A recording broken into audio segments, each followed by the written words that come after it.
임마누엘, 우리에게 빛으로 오신 예수 그리스도, 그 예수 그리스도 한 분만 기다리고 간절히 사모하며 살아가는 저와 여러분이 되길 주님의 이름으로 축복합니다. 오늘은 소망의 하나님을 기대하라라는 제목으로 이렇게 말씀을 나눠보도록 하겠습니다. 오늘 본문은 시편 42편 말씀인데요, 시편 42편 말씀은 저와 여러분 모두가 너무나도 많이 익히 알고 있고 많이 묵상하는 그런 시편의 말씀입니다. 특별히 오늘 시편 말씀을 보면 이 시편 기자가 자신의 형편, 지금 자신의 처지로 인한 어떤 극심한 낙심과 우울증에 빠져 있는 모습을 보게 된다는 거예요. 낙심한 상태라는 겁니다. 절망적인 상태라는 거죠. 그래서 가끔 보면 예수를 우리가 믿는 사람이잖아요. 예수 믿는 사람들 가운데 내가 어떻게 예수를 믿으면서 예수를 갈망하면서 낙심할 수가 있을까? 내가 어떻게 영적인 우울증에 빠질 수 있을까? 우울하고 극심한 영적인 침체에 빠질 수가 있을까? 그렇게 자신의 모습, 자신의 신앙에 대해서 좀 한탄하면서 좀 그런 모습을 보이는 사람들이 있어요. 자신의 신앙에 대해서 자책하는 사람들이 있다는 거죠. 내가 어떻게 이런 모습을 보일 수 있는 것인가? 그런데 여러분, 그럴 필요가 없습니다. 그럴 필요가 없는 거예요. 왜냐하면 하나님께서 어떤 특별하게 쓰셨던 사람이죠. 모세나 엘리야나 예레미야나 요나 같은 선지자, 그런 사람도 다 영적인 침체와 어마어마한 탈진으로 인해서 극심한 우울증에 빠질 때가 있다는 거예요. 그것을 다 경험했던 사람들입니다. 그런데 어떻게 우리가 그런 걸 경험하지 않을 수가 있겠어요? 특별하게 쓰임받은 사람도 그렇게 경험을 하는데, 오늘 본문의 시편 기자도 하나님을 섬기는 사람이었습니다. 하나님의 일을 하고 하나님을 예배하는 사람이었다는 거예요. 그런데 그것도 평범한 사람이 아니에요. 성전을 섬기는 레위인들 가운데 오늘 본문을 보면 고라자손, 오늘 그 시편 말씀 바로 위에 작은 글씨로 고라자손의 맞쓰길 이렇게 써 있을 거예요. 맞쓰길이라는 건 뭐냐? 교훈입니다. 가르침을 주고 있다는 거예요. 그러니까 고라자손은 누구냐? 고라자손은요, 회막이나 성전 입구를 지키는 원래 문지기였어요. 문지기였는데 시간이 가면서 그들이 성전에 여기 있는 성가대, 찬양대 역할을 담당하는 대표적인 사람이 되었다는 겁니다. 그게 고라자손이었어요. 그러니까 하나님을 예배하고 하나님을 찬양하고 하나님을 섬기는 일, 그 일을 하던 사람, 그가 바로 고라자손입니다. 그런데 지금 뭐냐면 그런 사람들이 이제 성전에서 예배할 수 없게 된 거예요. 성전에서 찬양할 수 없게 된 겁니다. 더 이상 성전에서 봉사할 수 없고 성전에서 하나님을 찾을 수가 없게 되었다는 거예요. 그런 상황에 지금 놓여 있는 겁니다. 왜냐? 왜 그런 거냐? 왜냐하면 지금 예루살렘을 빼앗긴 거예요. 예루살렘을 빼앗겼으니까 성전도 빼앗긴 거예요. 아니, 아예 성전이 무너져 버린 겁니다. 그런 상황 가운데 지금 이 시편의 말씀을 하고 있는 거예요. 여러분, 구약 시대에요, 이 성전, 예배당이죠. 이 성전이라는 것은요, 그들의 중심이에요. 삶의 중심입니다. 신앙의 중심이 뭐예요? 예배당이에요. 성전입니다. 성전 중심의 신앙생활을 하던 사람들이었다는 거예요. 즉 뭐냐면 성전에 나아가 예배를 지금 못 드리는 거잖아요. 성전에 나가서 예배를 못 드린다는 것은요, 곧 하나님과의 만남이 끊어진 거예요. 하나님의 임재와 하나님의 역사를 더 이상 체험할 수 없게 되었다는 겁니다. 그러니까 성전에서 늘 하나님을 예배하고 찬양하고 경배하고 섬기던 이 고라자손에게 지금의 상황은요, 어쩔 줄 모르는 거예요. 너무나 극심한 고통 가운데 지금 빠져 있는 겁니다. 우리도 몇 년 전에 코로나 시절을 겪었잖아요. 갑자기 닥쳐온 코로나, 그거로 인해서 우리가 못 나왔습니다. 예배를 마음대로 못 드렸어요. 여러분, 그때 어려움 기억하시죠? 성전에서 예배를 드릴 수 없다. 아무리 영상으로 예배를 드린다고 해도요, 성전에서 드리는 이 하나님의 임재, 하나님의 역사랑 비교할 수 없잖아요. 우리가 그걸 경험했다고요. 그러니까 지금 성전이 무너졌어요. 성전으로 갈 수도 없고 성전이 없습니다. 그러니까 이 어찌할 수 없는 이 절망, 아픔 가운데 빠져 있는 지금 이 시편 기자의 모습이라는 거예요. 그러니까 영적인 침체와 영적인 우울증 가운데 지금 살고 있는 거예요. 여러분, 그러니까 우리가 지금도 예배를 드리고 있지만 이 성전에서 함께 예배를 드린다는 게요, 얼마나 감사한 일인지 모릅니다.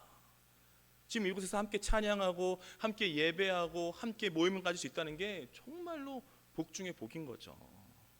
그러게 여러분, 지금 내 현실이 너무나 힘들고 너무나 어렵다고 할지라도 우리가 가야 할 곳은요, 저 세상이 아니라 하나님을 예배하고 하나님을 찬양하는 이 성전의 예배 자리인 줄로 믿습니다. 너무나 중요한 거죠. 왜 그러냐? 왜냐하면 내 삶을 변화시킬 수 있는 능력은요, 여호와 하나님께로부터 나오는 거잖아요. 그 하나님의 임재와 하나님의 역사하심으로 가득한 이 성전에서 나오는 거라고요. 그러니까 하나님의 은혜와 그 역사, 그것을 체험하지 않고서는 우리는 변화될 수 없고 우리의 상황과 환경도 절대 바뀔 수가 없는 거예요. 그리고 여러분, 바라옵기는요, 하나님의 임재로 가득하고 하나님의 은혜로 가득한 이 성전, 여러분 예배 자리에 항상 있으십시오. 예배 자리를 이탈하시면 안 돼요. 예배자의 삶을 절대 포기하시면 안 됩니다. 여러분의 인생의 회복은요, 예배에서 시작되는 줄로 믿습니다. 여러분의 인생에 기적이 있을 것인데 그 기적은요, 이 성전에서 드리는 예배에서 시작되는 줄로 믿습니다. 결국 뭐냐면 우리가 드리는 예배가 좀 매번 형식적이니까 좀 보잘것없는 것처럼 느껴질 수도 있어요. 그러나 그럴지라도 매번 형식적인 것처럼 보일지라도 바로 이 예배가요, 이 성전에서 드리는 이 예배가 여러분의 인생을 살리고요, 여러분의 영혼을 살리는 그런 복된 자리인 줄로 믿습니다. 성전에서 드리는 예배를 사모하며 살아가는 저와 여러분이 되기를 축복합니다. 오늘 보면 1절 2절 말씀인데요, 1절 2절 말씀 우리 한 목소리로 함께 읽겠습니다. 하나님이여, 사슴이 시냇물 찾기에 갈급함같이 내 영혼이 주를 찾기에 갈급하니이다. 내 영혼이 하나님 곧 살아계시는 하나님을 갈망하나니 내가 어느 때에 나아가서 하나님 얼굴을 배울까. 아멘. 오늘 본문은 너무 유명한 구절입니다. 하나님이여, 사슴이 시냇물 찾기에 갈급함같이 내 영혼을 찾기에 갈급하나이다. 내 영혼이 주를 찾기에 갈급합니다. 그런 믿음의 고백을 하고 있는 거잖아요. 여러분, 본래 사슴, 지금 사슴에 비유하고 있는데요, 사슴은요 열이 굉장히 많은 동물이에요. 열이 너무나 많아서 계속해서 물을 자주 먹어줘야만 살 수 있는 동물이 사슴입니다. 사슴은 곁에는 언제나 물가가 있어야 되는 거예요. 왜냐하면 물을 먹지 않으면 오래 못 살아요. 죽게 됩니다. 그러니까 물을 마시지 못하면 목숨을 유지하기가 힘든 동물, 그게 바로 사슴이에요.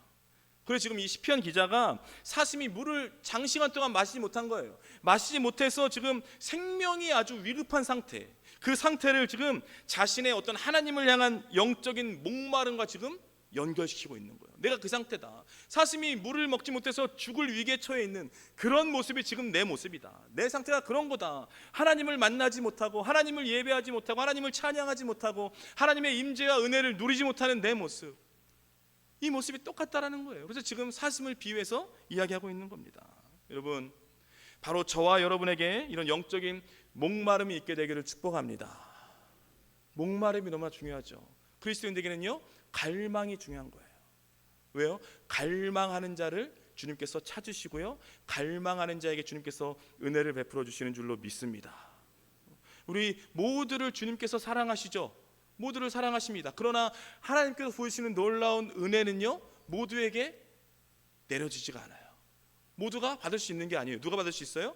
사모하는 자들, 갈망이 있는 자들, 하나님을 찾고 또 찾는 자들, 바로 그 영혼에게 하나님께서 강물 같은 은혜를 부어주실 줄로 믿습니다. 반드시 부어주시는 거죠. 그런데 문제가 있다라는 거예요. 문제가 하나 있는데 그게 뭐냐면, 그것은 바로 내가 이렇게 하나님을 갈망하는데, 내가 이렇게 날마다 하나님을 찾고 찾으면서 이렇게 애타게 그리워하고 있는데, 중요한 건 이게 끝이 보이지 않는다라는 거예요. 끝이 보이지 않는 겁니다. 아니, 하나님을 이렇게 갈망하면 빨리 하나님 만나야 되는 거 아닙니까? 하나님을 이렇게 애타게 그리워하는데 이제 하나님 좀 봐야 되고 하나님의 은혜를 누려야 되는 거 아닙니까? 근데 변화가 없는 거예요. 끝이 보이지 않는 겁니다. 그래서 이제 오늘 보면 2절 하반절을 보면 내가 어느 때에 하나님의 얼굴을 배울까, 이렇게 끝내고 있잖아요.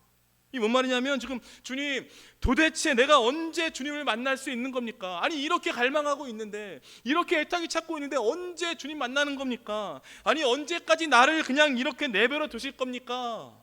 그 고백을 지금 하고 있는 거예요. 여러분, 우리가 다 하나님을 믿는 사람으로서 하나님에 대한 열심이 있습니다.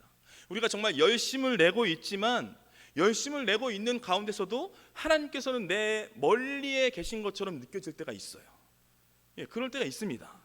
내가 날마다 기도를 올려드리잖아요. 날마다 기도를 올려드리기는 하지만 내 기도가 지금 하나님께 상달되지 않는 것처럼 느껴질 때가 있어요. 내 기도가 지금 하나님께 올라가지 않는 거구나, 그런 느낌이 들 때가 있습니다. 하나님께서 지금 내 옆에 계시지 않고 어딘가 멀리 떨어져 계시는구나, 나와 함께하고 있지 않구나라는 그런 느낌이 갑자기 나한테 몰려올 때가 있다라는 거예요. 그럼 어떻게 됩니까? 몇 개월, 몇 년이 시간이 흐를수록 아니 하나님께서 내 곁에 있다는 그 믿음이 없으니까, 이게 느낌이 이상하니까 기도가 약해지는 거예요.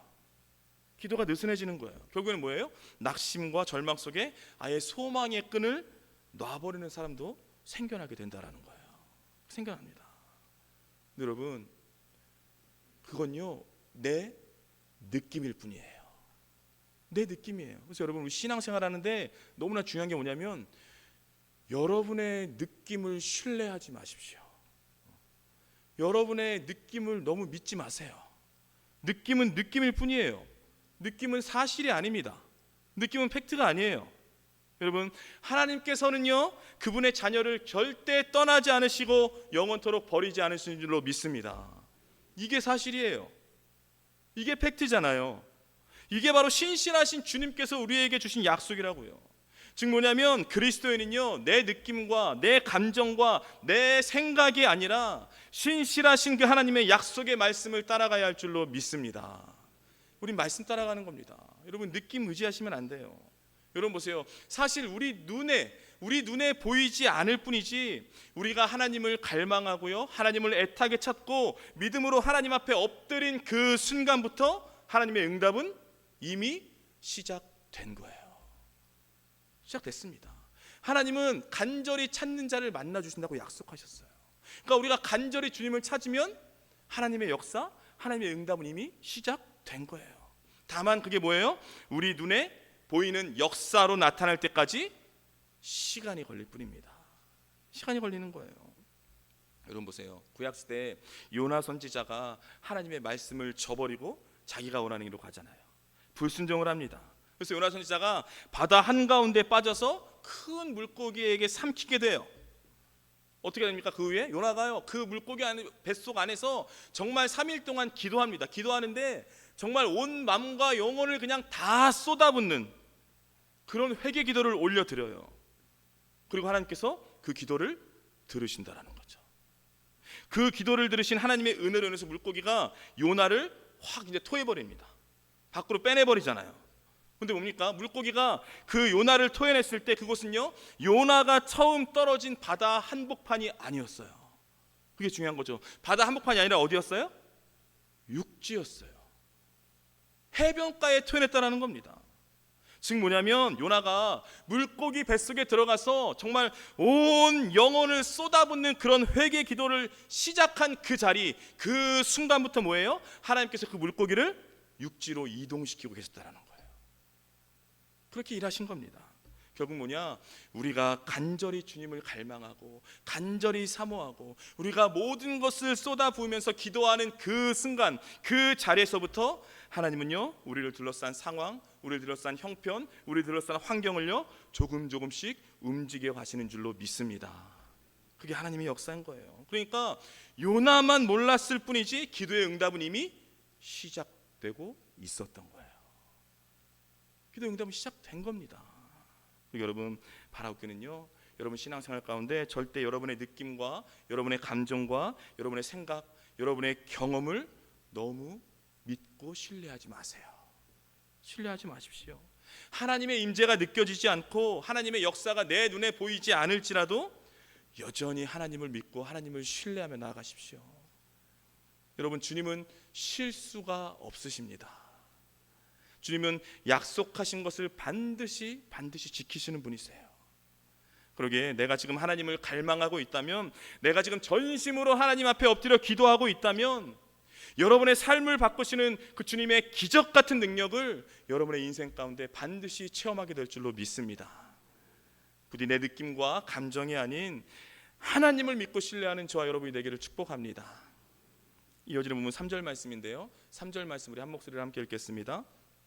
사람들이 종일 내게 하는 말이 내 하나님이 어디 있느뇨 하오니 내 눈물이 주야로 내 음식이 되었도다. 아멘. 오늘 본문을 보면 사람들이 종일 내게 하는 말이 내 하나님이 어디 있느냐 그런다는 거예요. 쉽게 말해서 뭐냐면 주변에 같이 사람들이 있어요. 함께 살아가는 사람들이 네가 정말 하나님 믿는 사람이라면, 하나님의 사람이라면 왜 하나님이 내 형편을 돌보지 않는 거냐, 왜 하나님이 내 처지를 바꿔주지 않는 거냐, 내 그 어렵고 힘든 상황과 환경을 왜 변화시켜주지 않는 거냐. 이게 지금 주변 사람들이 뭐예요? 조롱하고 있는 거예요.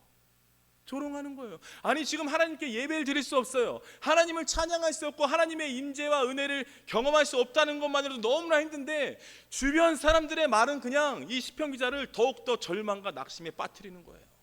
조롱하는 겁니다. 멸시하는 겁니다. 하나님 믿는 거 맞냐? 하나님이 있긴 있는 거냐? 왜 근데 네 형편 바꿔주지 않는 거냐? 멸시하면서 비웃고 있는 거예요. 그러니까 이게 너무나 시편 기자를 마음 아프게 하고 힘들게 했다라는 것입니다. 여러분 보세요. 우리가 믿음의 공동체지만 우리 공동체 안에도 그리스도인들 가운데에도 정말 이것저것을 정말 다니면서 이말저말 뻗뜨리는 사람들이 있어요. 그런 사람들이 있습니다. 남에게 상처를 주는 말을 해야 마음이 편한 사람들이 있어요. 그런 분들이 있어요. 근데 그게 얼마나 큰 죄인지 모릅니다. 너무나 큰 죄죠. 여러분 보세요. 누가 교회에 상처받기 위해 온 사람 누구 계시나요? 상처받기 위해 온 사람 계신가요? 모든 사람들은 다 은혜받기 원하고요, 사랑받기 원하고, 다 뭔가 삶 속에 찌든 그 아픔과 절망을 치유받기 원해서 온 거잖아요. 그러니까 뭔가 변화되고 힘을 얻기 위해 온 건데, 교회 안에서 힘을 얻는 게 아니라, 치유받는 게 아니라, 위로받는 게 아니라 상처를 받고 간다. 그러면요, 그것보다 더 절망적인 공동체, 절망적인 교회는 없는 거예요. 그렇잖아요. 회복돼야 될 교회, 치유받아야 할 교회, 내가 온전히 주님께 위로받아야 할 교회에서 상처받는다. 그것보다 안타까운 교회는 없는 거죠. 그러니까 뭐냐면 입술에서 나오는 말들이 하나님 앞에서 제어되지 않은 거예요. 통제되지 않은 채 살아가는 그런 믿음의 사람들이 너무나 많이 있다는 겁니다. 그런데 여러분의 그 신앙을 힘들게 하고 여러분의 그 믿음을 무너뜨리려는 그 사람들의 말에 여러분 절대 흔들리시면 안 돼요. 여러분 믿음 가운데 흔들리시면 안 됩니다. 그 말을 계속 기억하고 그 말을 계속 묵상하잖아요. 그러면요, 영적인 침체에 빠지게 되는 거예요. 영적인 우울증에 빠지게 되는 거예요. 신앙의 나락으로 떨어지게 되는 겁니다. 그렇다면 이런 영적인 침체와 영적인 우울증이 이렇게 우리에게 올 때가 있어요. 우리를 힘들게 할 때가 있다는 거죠. 그러면 이렇게 우리를 힘들게 하는 그런 영적인 침체와 영적인 우울증에서 우리는 이것을 어떻게 벗어날 수 있는가, 어떻게 그런 상황과 환경을 극복할 수 있는 것인가, 그것을 바로 오늘 본문이 이야기해주고 있습니다. 그렇다면 영적 침체, 영적인 우울증을 극복할 수 있는 방법은 과연 무엇인가? 첫 번째 방법이 있습니다. 그게 뭐냐? 은혜를 기억하는 거예요. 나를 힘들게 하고 나를 어렵게 하고 내 가슴을 막 콕콕 찌르는 그 말이 아니라, 그 말을 기억하고 그 말을 묵상하는 게 아니라 여러분에게 베풀어 주신 하나님의 은혜를 기억하는 겁니다. 그게 방법이라는 거예요. 오늘 보면 4절 말씀인데요, 4절 말씀 우리 한 목소리로 함께 읽겠습니다.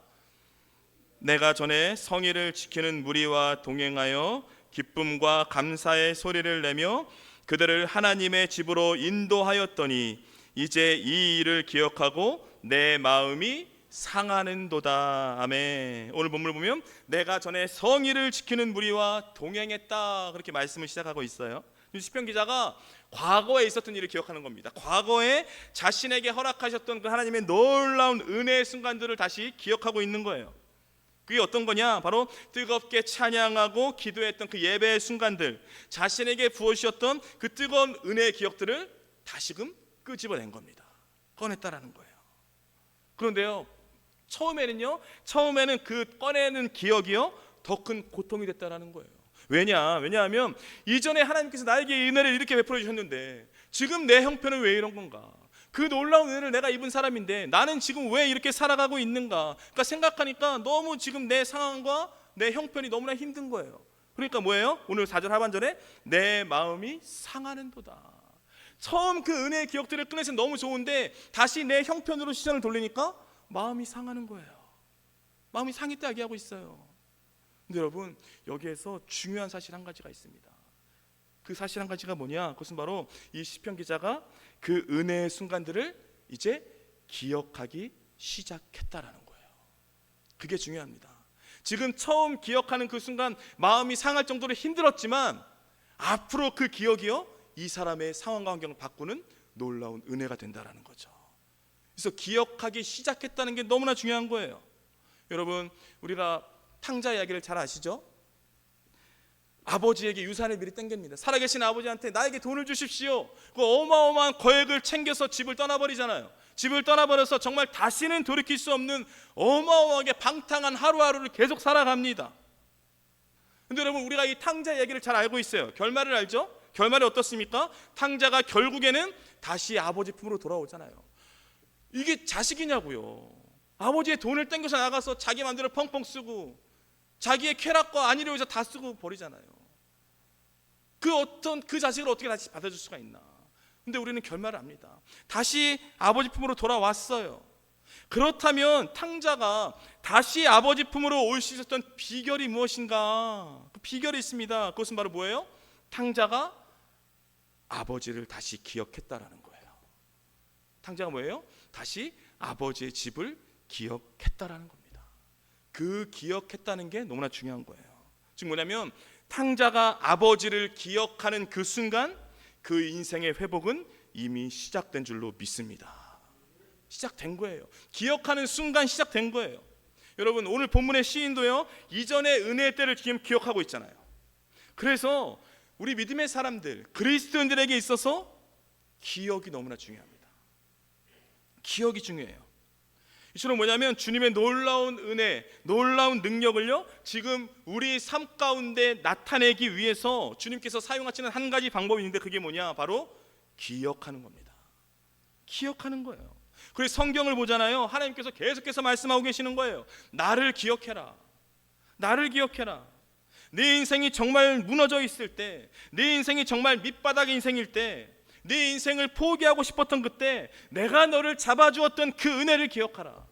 그때 너를 붙들어 주었던 나를 기억해라. 너에게 베풀었던 그 놀라운 은혜와 사랑을 매 순간 기억하라고 말씀하고 계시는 거예요.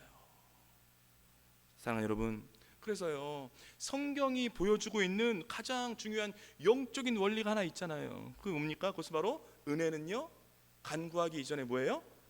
기억하는 거예요. 은혜는 기억하는 겁니다. 기억하는 거예요.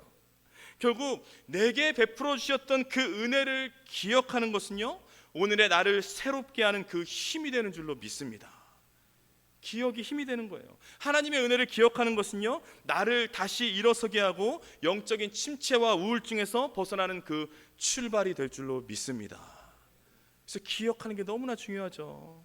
그리고 여러분, 바라옵기는요, 정말 여러분의 인생 가운데 너무나 힘들고 어려울 때, 나를 괴롭혀하는 수많은 말들이 막 들려올 때 그 말을 묵상하시면 안 돼요. 그 말을 막 해석하고 그 말을 막 풀이하려고 그러면 안 돼요. 그러지 마시고 그런 가운데 낙심하고 주저있는 게 아니라 이전에 여러분의 삶 가운데 베풀어 주셨던 그 하나님의 은혜의 순간들을 여러분 기억하십시오. 기억하셔야 돼요. 주님을 처음 만났던 순간, 주님의 놀라운 임재에 그냥 완전히 압도되어서 눈물 콧물 흘리던 그 은혜의 기억들 있으시잖아요. 그것을 뭐예요? 다시 꺼내셔야 돼요. 다시 꺼내십시오. 그러면요, 영원하신 하나님, 과거 현재 미래가 동일하신 하나님께서 그 과거에 있었던 은혜의 기억을요, 지금 현재 내 삶에서 경험하는 은혜의 사건으로 만들어 주실 줄로 믿습니다. 부dim의 순간 은혜를 기억하며 살아가는 저와 여러분이 되기를 축복합니다. 영적인 침체가 찾아옵니다. 영적인 우울증이 찾아올 것인데 그것을 극복할 수 있는 방법이 뭔가? 두 번째는요, 소망의 하나님을 기대하라는 거예요. 하나님을 기대하며 살아가야 한다는 겁니다. 오늘 보면 5절 말씀인데요, 5절 말씀 우리 한 목소리로 함께 읽겠습니다. 내 영혼아, 네가 어찌하여 낙심하며 어찌하여 내 속에서 불안해하는가? 너는 하나님께 소망을 두라. 그가 나타나 도우심으로 말미암아 내가 여전히 찬송하리로다. 아멘. 오늘 본문을 보면 너는 하나님께 소망을 두라 이렇게 말씀하고 있어요. 여기서 하나님께 소망을 두라는 건 뭐냐? 하나님을 기대하면서 기도하며 나아가라는 거예요. 그 말씀하고 있는 겁니다. 여러분, 믿음의 사람들 가운데요, 정말 기도는 열심히 하는데 속으로는 이 기도가 안 이루어질 것이라는 그 믿음을 갖고 기도하는 사람들이 있어요. 신기한 거예요. 기도는 하는데 이 기도 응답되지 않을 거야, 그런 굳은 믿음을 갖고 있는 사람들이 있어요. 그러니까 앞뒤가 안 맞는 거죠. 기도라는 것은 하나님을 기대하면서 하는 건데 하나님을 기대하지 않아요. 그런 사람들이 있다는 거예요. 많은 사람들이 기도를 하면서요, 실제로는 기도해도 별로 소용없더라, 기도해도 소용없다, 아주 이런 굳은 믿음을 갖고 있는 그런 그리스도인들이 있어요. 그렇다면 왜 그럴까? 왜 그런 마음을 갖고 있을까? 이유가 있죠. 왜냐하면 아주 오랜 시간 기도했는데 응답이 없는 거예요. 아주 오랜 시간 동안 정말 전심으로 기도했는데 응답이 없으니까 마음이 지치는 거예요. 마음이 낙심했기 때문에 그런 마음이 내 안에 들어오게 된 겁니다. 여러분, 그런데요, 우리도 신앙생활 하면서 이럴 때가 찾아올 거라는 거예요. 이런 때가 우리에게 찾아올 거라는 거예요. 아니, 난 힘들어 죽겠는데, 난 너무나 지금 절망적인데 내 기도에 응답하지 않으시고 앞에 길을 열어주지 않으시고 길을 보여주지 않으시니까 진짜 하나님 살아계시는 거 맞나? 진짜 하나님이 계시는 거 맞기는 한 건가? 이런 불안감, 두려움이요 막 몰려올 때가 있어요. 그런 마음이 내 마음속에 갑자기 막 가득 찰 때가 있습니다. 그런데 여러분, 그런 마음이 몰려올지라도, 그런 생각이 나에게 가득 찰지라도 우리가요 반드시 잊지 말아야 할 사실이 한 가지 있는데, 그건 뭐냐? 그것은 바로 우리 하나님은요, 우리 인생 가운데 놓여있는 태산 같은 장애물들을요 다 치워버릴 수 있는 능력의 하나님이신 줄로 믿습니다. 이것을 놓치시면 안 돼요. 이것을 잊어버리시면 안 돼요. 우리 하나님은요 못하시는 것이 없으신, 불가능이 없는 분이신 줄로 믿습니다.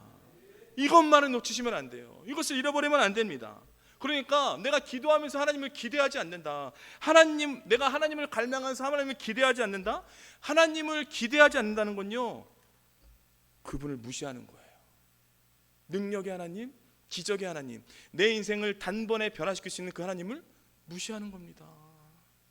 이사야 40장 30절 31절 말씀 우리 한 목소리로 함께 읽겠습니다. 소년이라도 피곤하며 곤비하며 장정이라도 넘어지며 쓰러지되 오직 여호와를 앙망하는 자는 새 힘을 얻으리니 독수리가 날개치며 올라감 같을 것이요 다른 박질하여도 곤비하지 아니하겠고 걸어가도 피곤하지 아니하리로다. 아멘. 소년이라도 피곤하며 곤비하며 장정이라도 넘어질 것이다. 소년, 장정, 힘센 사람들을 대표하고 있는 거예요. 근데 중요한 건 뭐냐? 그렇게 힘센 소년과 장정일지라도 언젠가는 다 지쳐서 쓰러진다라는 거예요. 쓰러질 거라는 겁니다. 그런데 이게 바로 인간의 법칙이에요. 세상의 법칙입니다. 근데 중요한 건 뭐냐? 이런 인간의 법칙, 세상의 법칙을 깨트리면서까지 우리가 걸어갈지라도, 우리가 달려갈지라도, 심지어 날아 올라갈지라도 절대 지치거나 피곤하지 않을 수 있는 비결이 있다는 거예요. 그게 뭡니까? 그것은 바로 여호와를 앙망하는 거예요. 앙망하는 거. 앙망하는 게 뭐냐? 바로 소망하고 기대한다는 거예요. 그겁니다. 여러분, 그리스도인은요 내가 가진 힘으로 사는 존재가 아니에요. 내가 가진 힘으로 사는 사람이 아닙니다. 내 열심과 내 노력으로만 발버둥 치면서 사는 존재가 아니라는 거예요. 내 힘과 내 능력을 의지하며 살아가는 사람은 지치고 피곤할 수밖에 없어요. 그럴 수밖에 없는 겁니다. 그런데 뭐냐면 오직 하나님께 소망을 두고 오직 하나님 한 분만을 기대하며 살아가는 사람은요 결코 영적인 탈진과 영적인 우울증에 빠져서 불안함 속에 살지 않을 거예요. 왜 그렇습니까? 왜 그런가요?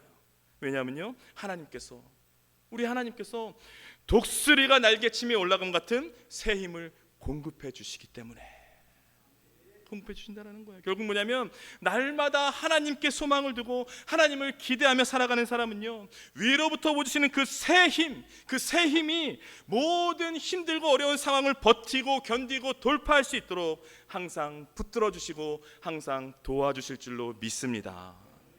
사랑하는 여러분, 혹시 이 가운데 정말 낙심할 수밖에 없는, 절망할 수밖에 없는 그런 어렵고 힘든 시기를 보내고 있는 분이 계십니까? 혹시 영적인 침체와 영적인 우울증에 빠져서 정말 불안하고 두려운 하루하루를 보내고 계신 분이 계신가요? 그런 분이 있으신가요? 그러면요 바라옵기는요 하나님께 소망을 두십시오. 하나님께 소망을 두셔야 돼요. 더 이상 사람 기대하지 말고 여러분 하나님 한 분만 바라보며 살아가세요. 여러분 인생을 살아가면서요 누구든지 다 고난의 시간을 겪게 되어 있어요. 고난의 터널을 지나갈 때가 다 있다라는 겁니다. 근데 중요한 건 뭐냐? 지금 여러분이 지나가고 있는 고난의 터널은요 결코 영원하지 않다라는 거예요. 영원하지 않습니다. 그래서 고난, 성경에서 말하는 이 고난은요 해석하는 게 아니라니까요. 고난은요 분석하는 게 아니에요. 왜 나에게 이런 고난이 왔나 자꾸 고난을 묵상하는 게 아니에요. 고난이 오면 어떻게 해야 되는 것인가? 고난은요 이 고난 가운데도 하나님이 나와 함께 하신다는 것을 절대적으로 믿고 그냥 그 하나님 붙들고 하나님 바라보면서 버티면서 지나가는 거예요. 고난은 지나가는 겁니다. 고난은요 버티면서 통과하는 거예요. 예레미야 29장 11절 말씀 우리 한 목소리로 함께 읽겠습니다. 여호와의 말씀이니라 너희를 향한 나의 생각을 내가 아나니 평안이요 재앙이 아니니라 너희에게 미래와 희망을 주는 것이니라. 아멘. 하나님께서 인도하시는 우리의 미래는요 평안과 희망인 줄로 믿습니다. 지금 뭐냐면 비록 지금 내가 너무나 힘든 고난의 시간을 지나가고 있지만 하나님께서요 여러분의 인생을요 결코 그 고난으로 끝나게 하지 않으신다라는 거예요. 그 고난으로 끝맺음 맺게 하지 않으신다라는 겁니다. 여러분 하나님께서 여러분의 인생 가운데 반드시 놀라운 반전의 역사를 일으키실 줄로 믿습니다. 여러분 바라옵기는요 여러분의 미래를 주관하시고 여러분의 인생을 향한 크고 놀라운 일들을 예비하고 계시는 그 하나님 한 분만 여러분 기대하며 살아가십시오. 그분을 기대하셔야 돼요. 더 나아가 미래를 불안해하지 마시고 여러분의 인생을 바꾸시고 새롭게 하실 그 능력의 하나님, 소망의 하나님께 여러분의 인생을 전적으로 맡기세요. 맡기셔야 됩니다. 그러면요 더 이상 영적인 침체와 우울증에 빠져 살아가는 삶이 아니라 하나님이 일하시고 하나님께서 역사하시는 그런 능력 있는 삶이 될 줄로 믿습니다. 부디 바라옵기는요 오직 소망의 하나님을 기대함으로 말미암아서 불안함과 우울함이 아닌 기쁨과 평강과 소망이 넘치는 하루하루를 살아가는 저와 여러분의 인생이 되길 주님의 이름으로 축복합니다.